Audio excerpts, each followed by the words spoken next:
The following is an AZPM original production.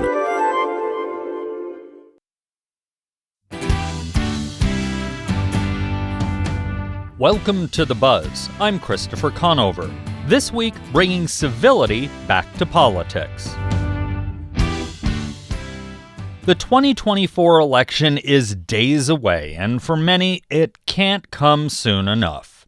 Ramped-up rhetoric from all sides talks about this as an election with America in the balance, pitting one side as the nation's savior and the other as its downfall.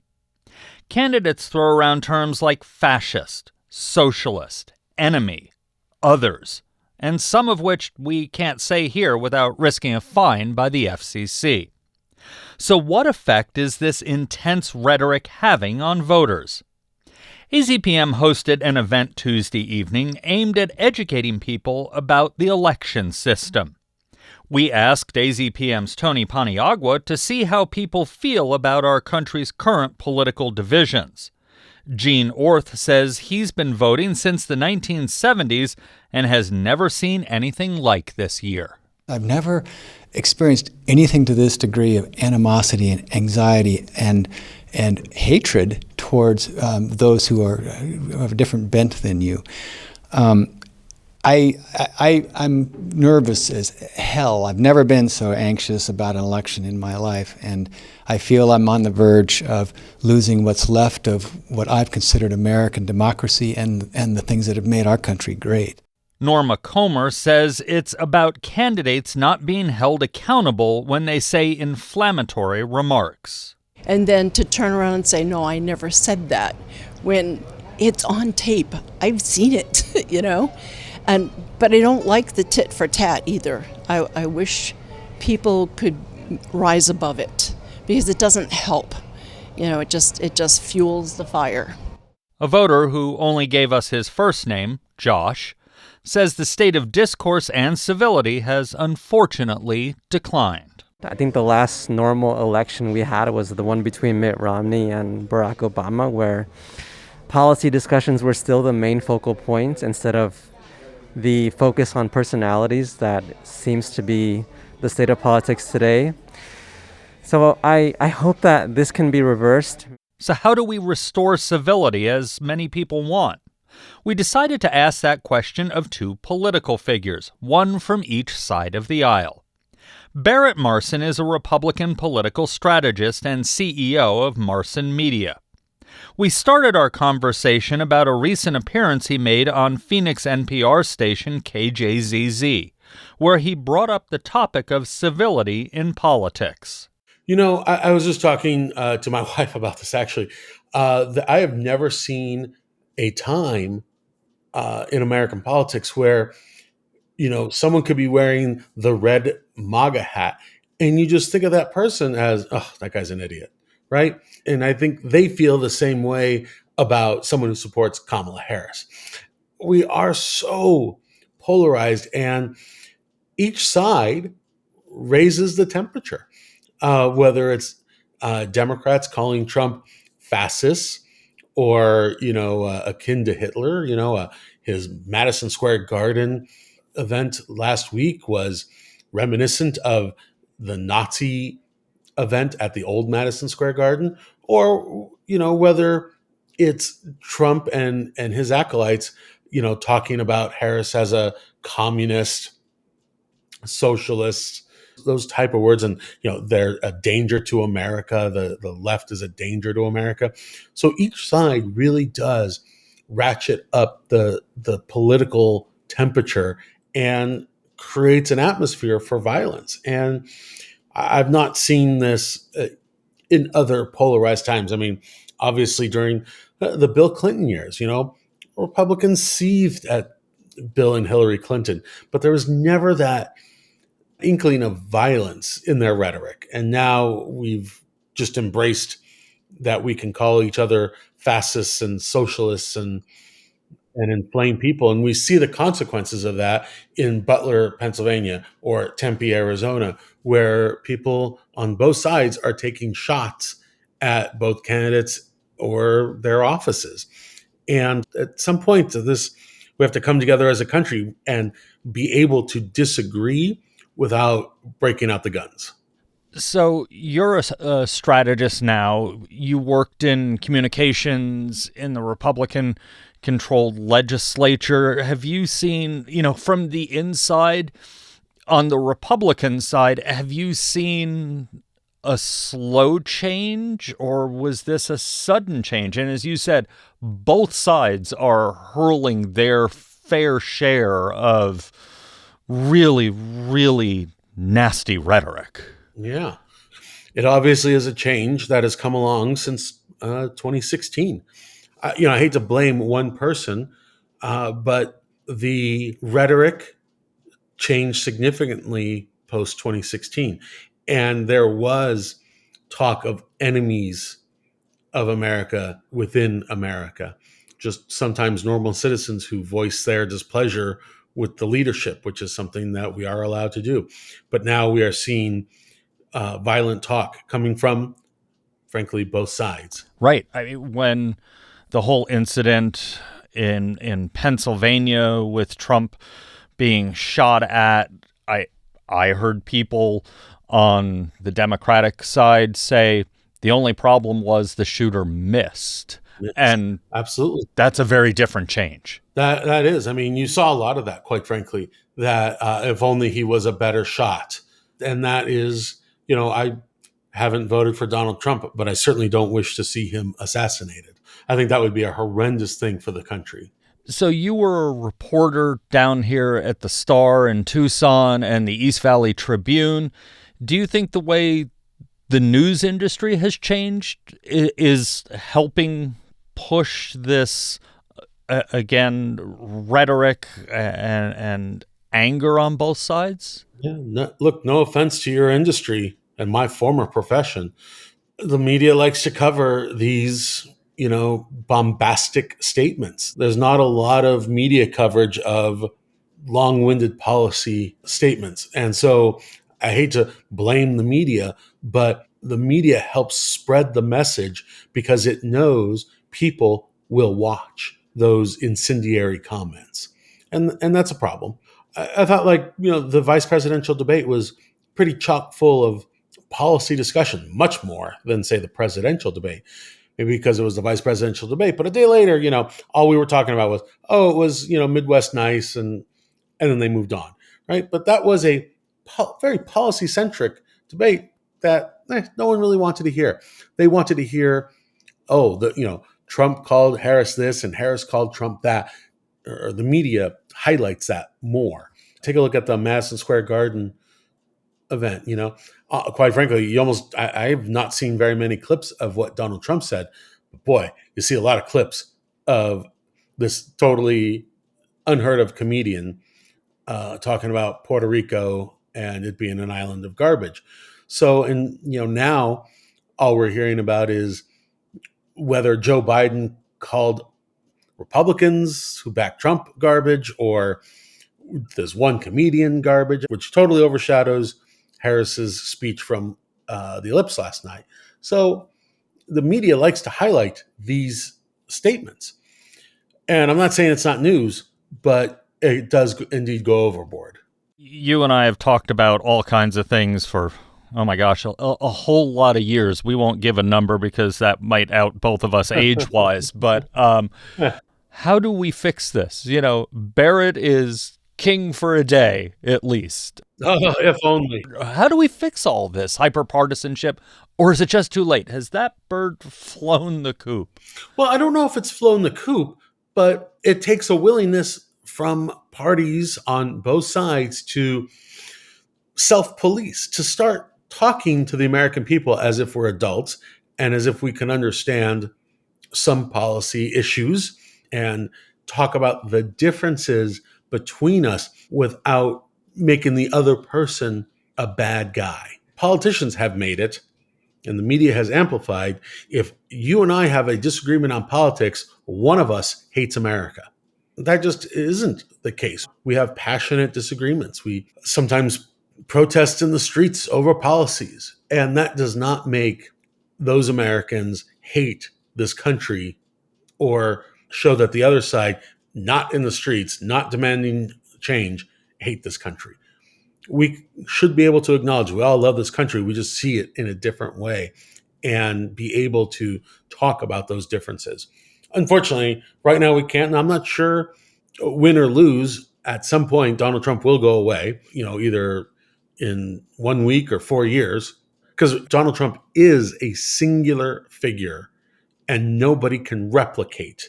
They can try to imitate, but nobody can replicate what he has done over the last 9 years.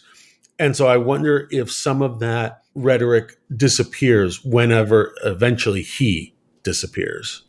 It was interesting to me that you brought up, it reminded me of something John McCain said when he was running against Barack Obama, that the two of them both love America.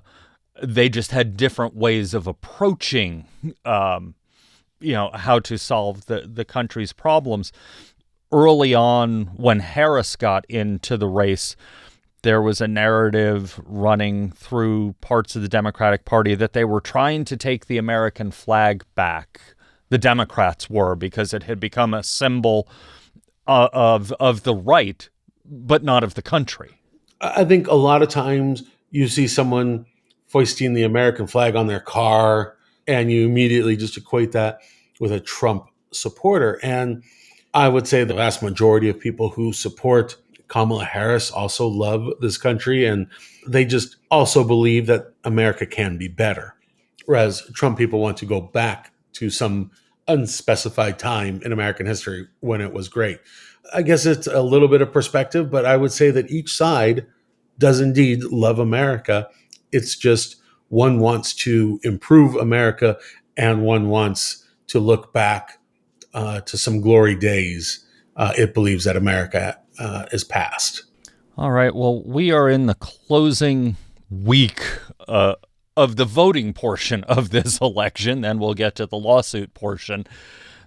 But thanks for taking a little time to chat with us. Absolutely. Anytime, man. That was Republican strategist Barrett Marson. You're listening to The Buzz. After the break, we hear from more voters and a well-known Democrat. Stay with us. No matter what happens in Washington, the NPR Politics Podcast is here for you. For the latest news, insights, and analysis from the election and beyond, listen to the NPR Politics Podcast.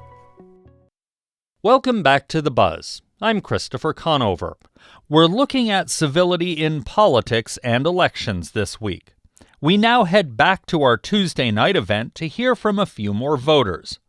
Molly Kent would rather see discussion of legislating than rhetoric. I think people can say and should say what their policy proposals are, what their plans are, and I don't think we should be engaging in name-calling and diminishing of ethnicity, race, LGBTQ status, religious status, and there's way too much of that. It's very ugly.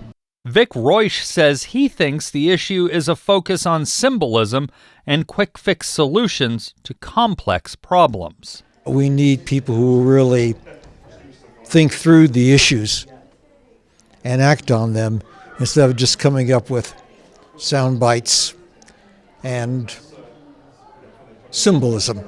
And we too much focus on symbolic representation. Jody R. Netzer says she worries about high tension and anxiety around elections. I feel that it is not useful to tell people they're stupid or ignorant. People are just going to react. We need to approach this more from a place of curiosity. What really concerns people on a deeper level? And then let's tie them together with what are the common threads there. Crossing the aisle was an early step in the political career of Dr. Richard Carmona. He was the United States Surgeon General under President George W. Bush and would go on to run an unsuccessful U.S. Senate campaign as a Democrat against Jeff Flake in 2012. He has since held a variety of appointed positions in government and contemplated running for governor in 2014. We started our conversation talking about how politics has changed since he ran for office 12 years ago. I think that it certainly has changed significantly. Certainly in 12, I had no political aspirations, but the President of the United States called me and said, would you consider? As you know, me for many years, I'm kind of a radical centrist. I'm unhappy with both parties, and I can be supportive of them sometimes, and I can be critical at the different times. Okay, based on the facts, not on political affiliation. And the facts for me is, what are you doing to make our community better? Because that's what you were elected for. But the president called and made the case that, you've been Surgeon General and people know you, they trust you, can you run? I finally gave in, and the people I spoke to were both Republicans and Democrats, who I trust and are more or less non-hyperpartisan but centrist people. And they all told me the same thing. Rich, it's a privilege to serve, but be true to what your values and ideals are, et cetera, et cetera. Well, as you know, it's not that simple. And so I ran, but I had a very short runway. I mean, I'm running against a candidate who had been in politics for years, and he had an organizational structure and money and so on. And with 8 or 9 months before an election, I said, okay, I learned a lot about the dysfunctionality of the process. And so I'm grateful that I had the opportunity. In a lot of ways, I'm grateful that I lost. I learned a lot from the process. I like the old metaphor goes, you may like sausage, but you don't want to see how it was made.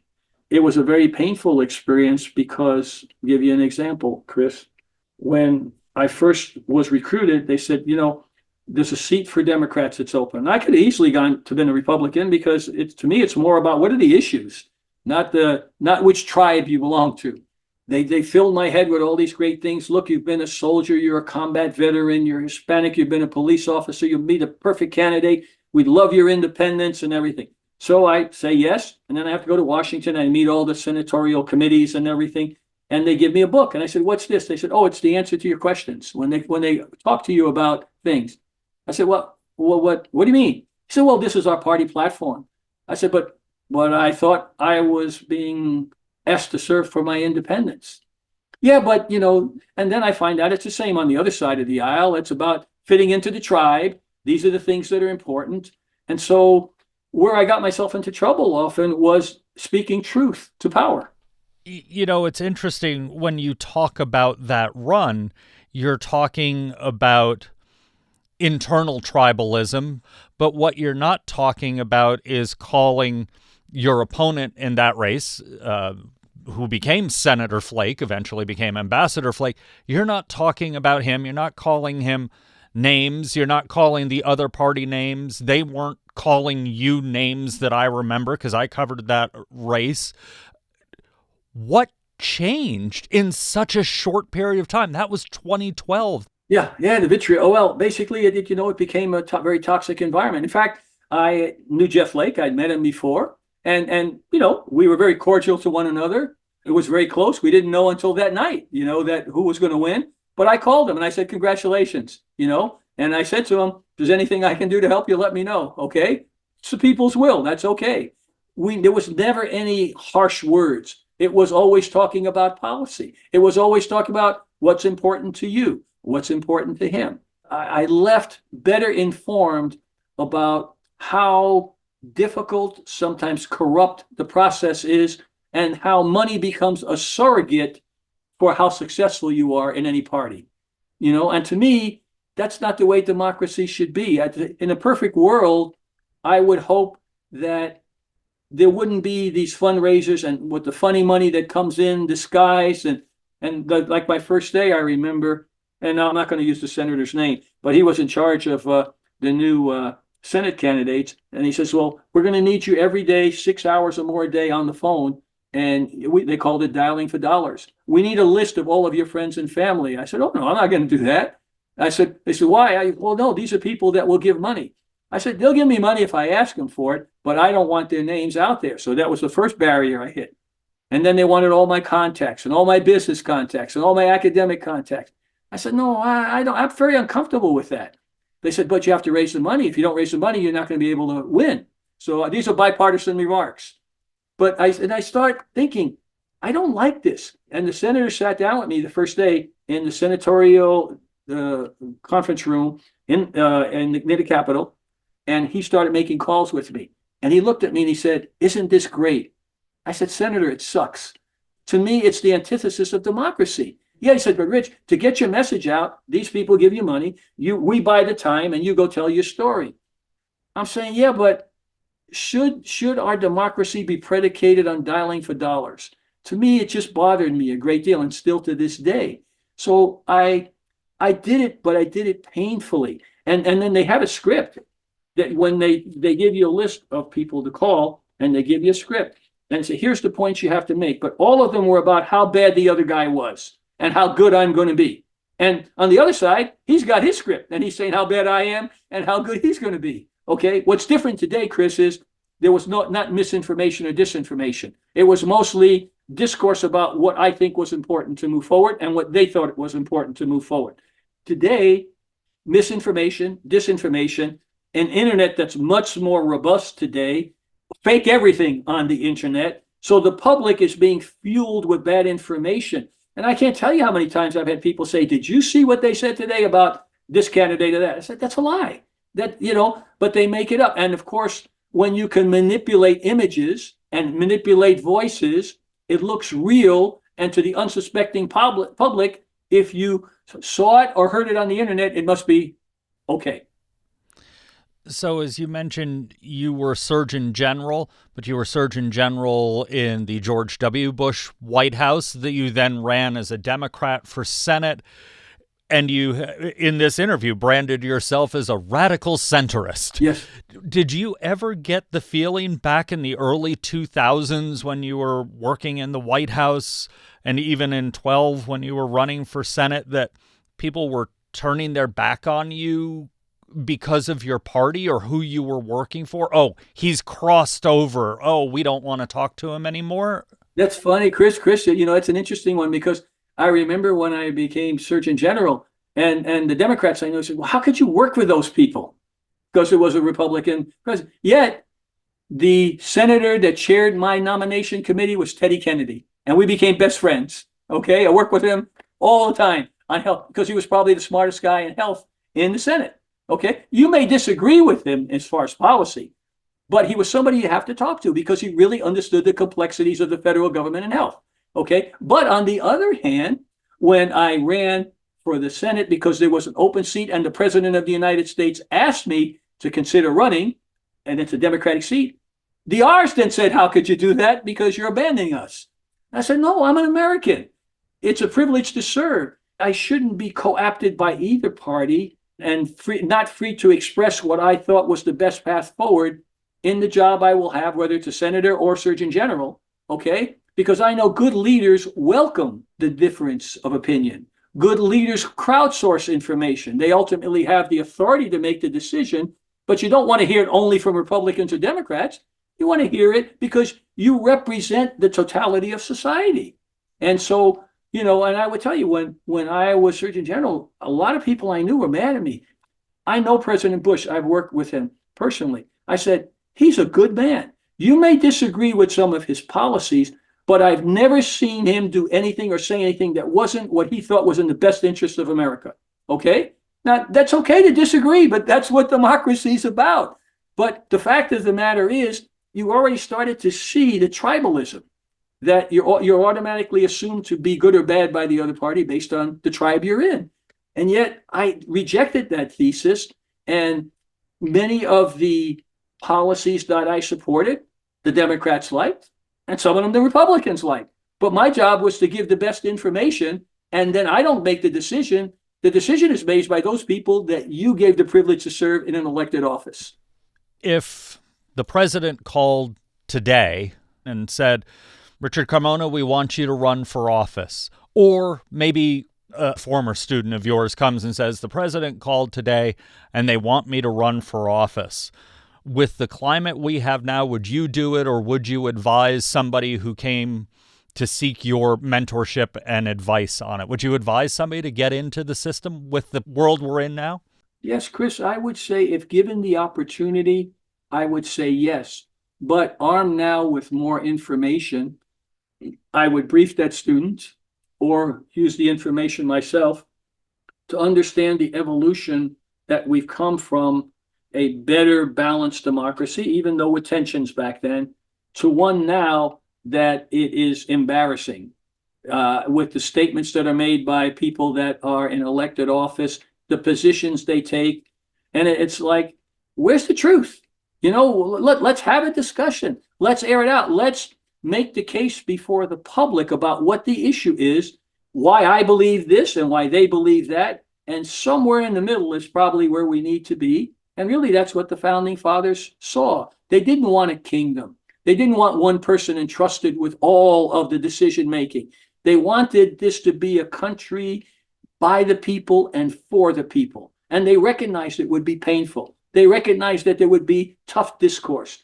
But ultimately, people with integrity, people with dignity, people with character and good values coming together, never forgetting that they alone have the privilege to serve those fellow citizens. If you can do that honestly, the founding fathers knew that democracy can flourish. But if you depart and you lie and you don't have character and you don't have values, the democracy fails. So I would advise that student, stay true to your values, stay true to your ideal, listen to those that you represent. Don't make false promises that you can't keep, but make sure that they understand that you will always represent them with the best information. And in some cases, it'll be contrary to what some of your constituents want, but you're thinking of the bigger picture. All right. Well, thanks for sitting down with us. Oh, Chris, it's a pleasure to see you. And I thank you for what you do to be the honest brokers of complex issues. That was Dr. Richard Carmona. We conclude with one more voter from our event, Woody Manuel. I think a solution would be to come out of your comfort zone, even though it is hard and it can be intimidating, because if we don't, that division is going to get further away, and we're going to get further apart as citizens. And that's the buzz for this week.